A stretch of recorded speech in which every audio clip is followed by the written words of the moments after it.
Umuusad ba yung buhay mo? Kasi ako nahirapan ako mag-reflect dito. I was reflecting kung may pinupuntahan ba yung buhay ko recently. And it's so funny because in those moments of reflections, all the time, napaka-impactful nung realizations. And those are the sources of my viral posts. Yung Pecha de Peligro, yung Starbucks post, ano pa yung isa, yung Maleta post, no? Na all of those viral posts, if you haven't seen it, I'll mention it in the comments, no? Those posts, believe it or not, are actually inspired by me being in a state na parang I was doubting my progress. Those inspirational small wins were actually me being in a state of feeling like I was losing. So initially, I thought I was losing in life, but I end up realizing na I'm winning pala. I'm in the progress of winning pala. So it's so surprising because whenever I create such posts, hindi ko sinasadya na I'm already inspiring people to appreciate their small wins as well. So for example, yung Pecha de Peligro, I was withdrawing from an ATM and I just realized na wow, hindi na pala ako nag-aantay ng payday, unlike in the past na parang gipit ako kapag na-late ng konti yung sweldo. Alam mo yun? And then yung Starbucks post, sabi ko doon, dati takot ako mag-Starbucks kasi ang mahal. But now I can, it's my option na if I wanna go in or not. I'm not intimidated by it anymore because I know I can afford it. So, all of those moments are actually hugot from moments na I felt like walang nangyayari sa buhay ko. So, paano nangyari yun? Actually, in those moments na, yun nga, I was feeling lost, feeling down, I would pause, as in, hinto, and then reflect. Kung nasaan man ako, wherever I am, tulad na natsyempohan, nasa ATM ako, nasa Starbucks ako, all of those where I was in, I realized, in all of those instances, I was waiting. In all of those posts, I was in a waiting period. I was waiting for my money to be released. I was waiting for my drink to be released. I was waiting for my friend to pick me up when I was in Bataan. There's beauty in waiting. Yeah, all of those posts, yun yung source nila. And alam mo yung you are forced to pause because you're waiting eh. Diba? Those are beautiful moments pala. Ngayon ko lang na-realize yun. Wala yan sa outline ko ng podcast today. By the way, welcome to Love University Podcast. And today we're gonna talk about umuusad ba yung buhay natin? How to check if there's progress in our life, if we're actually achieving our goals. And actually, ang pinaka-hook question ito in one of my videos is that, is money the only form of assessing your success? So welcome to Love University. I am Grace. I am the podcast host of this podcast, and I'm also an events host, and I'm also a speaker. I'll talk about that later. So, is money the only form to assess whether umuusad ba yung buhay mo? I would say it's a yes, pero hindi lang siya. So there are 4 things that would make us reflect kung umuusad ba yung buhay natin. And aside from money, the first thing that I want you to think of is character. When you are not yet reaching your dreams or your big goals, I want you to ask yourself if has there been an improvement in your character? For example, ako, ito biggest realization, this is years back, no? Dati, leadership for me was a very shallow term. Hindi ko pa nun alam yung term na servant leadership, wherein to be a true leader, you have to be the last. Dati, to me, being a leader is all about the title, it's all about ikaw yung pinagsisilbihan, hindi pala ganun yun. So that is one of the things that I realized na nag-improve yung character ko. Because growing up alone, sanay ako na all of my needs are being catered to. Honestly hindi ako ganun ka-familiar with that until years back when I learned about servant leadership. I was in Youth for Christ back then. dun nag-make sense talaga yung term na servant leadership. So I would say na there has been a big improvement in my character. So my question for you is, if hindi mo pa nakita sa bank account mo masyado yung success na ginugol mo, look at your character. Was there a change in your character? Kumbaga, character development. Like, may mga bagay ba na dati it seemed to like really bother you, tapos ngayon hindi na. Kasi mas nag-mature ka na, mas nag-iba na yung perspective mo sa buhay, mas lumalim na yung pag-intindi mo.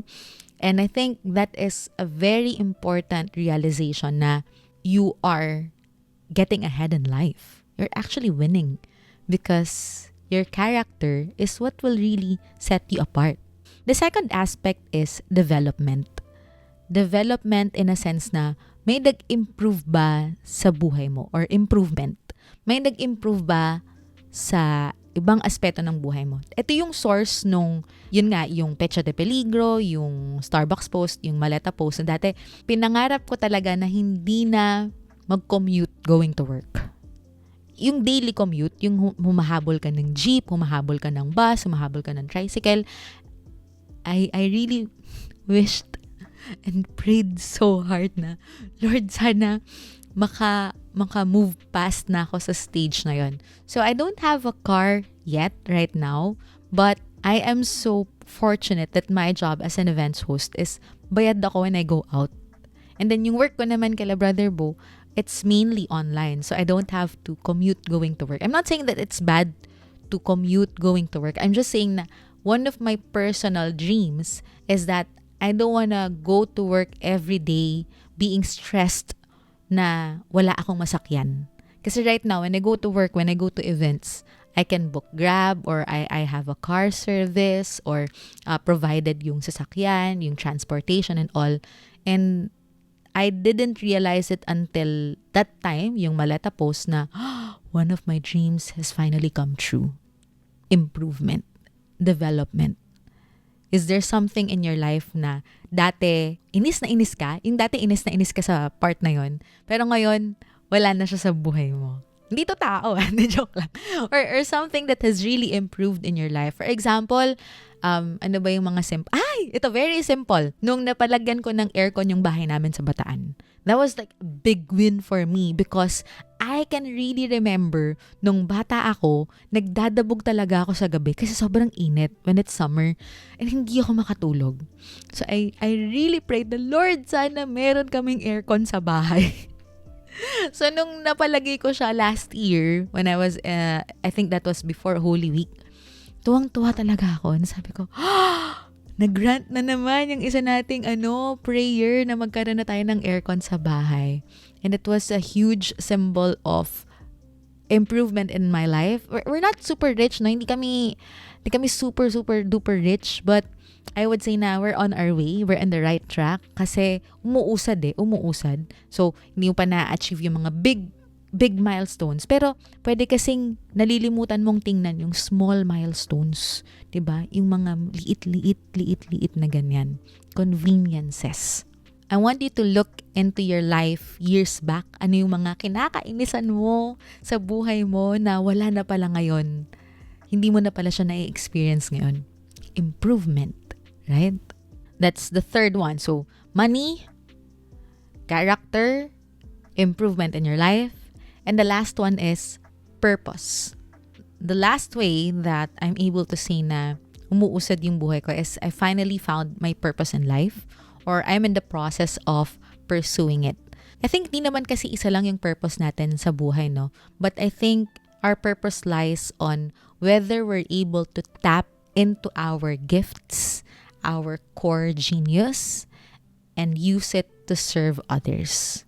Kasi lahat tayo may core genius. Lahat tayo may core skill. But the sad thing is, not everyone is able to really utilize them. For example sa akin, yung hosting, hindi ko naman din talaga siya sinadyang maging profession. It was a mix of all people pointing it out to me. Yung una, I was tasked to host a simple event, less than 100 attendees. And then, nag-ulit, lagi ko na siyang nagagawa. But I wasn't doing it as a career back then. Hindi ko nga alam na pwede kang kumita as an events host eh. Until my boyfriend told me na, why don't you make it a career? And I was like, may ganun? You get paid to host? So, most of the time, yung mga skills natin, pwedeng hindi natin alam na pwede pala siyang ma-monetize or pwede pala siyang karirin. I'm not saying na kailangan mo lagi siyang i-monetize. I'm just saying na to me kasi yung monetization, it means na I'm able to really hone that gift and use it to help others. Pwedeng sa'yo, yung gift mo, you're able to use it to serve the church or your community. Parang mga ganyan. So I think being able to tap into our purpose in life, especially with the help of the people around you, it's already a big indicator na we are winning in life. That umuusad tayo. I hope that itong pang-apat, yung purpose in life or your core skill, your core genius, baka hindi mo pa siya napapansin ngayon. Or baka natatakot kang i-pursue. Diba? Parang, hindi naman totoo yan. Ganyan din kasi ako dati eh. Hindi ko rin naman alam. I was also afraid, no? There were a lot of questions, there were a lot of doubts. But I think that deserves another podcast episode, like how to pursue your passion or how to start something in life, ganyan. I'll create a podcast episode for that. But for now, I just wanna let you know na if you are in the process of pursuing your purpose in life, like nakakapagbigay ka ng tulong sa iba using your core skill, even you at your work, that's already a core genius because you're getting paid to do something that helps others. That is already a sign that you are succeeding in life more than the monetary form. Ito, biggest realization bakit hindi mo dapat itapat lang sa money yung source of success mo or yung yardstick of success is because harvesting stage siya eh. When you're in your 20s and 30s, you are in your planting stage. We are in our planting stage. I'm 30 years old. And it took me 10 years just to be able to, finally find where I belong. Diba? Stage of confusion talaga yung 20s to 30s. Yung iba umabot pa ng 40s, confused pa rin sila.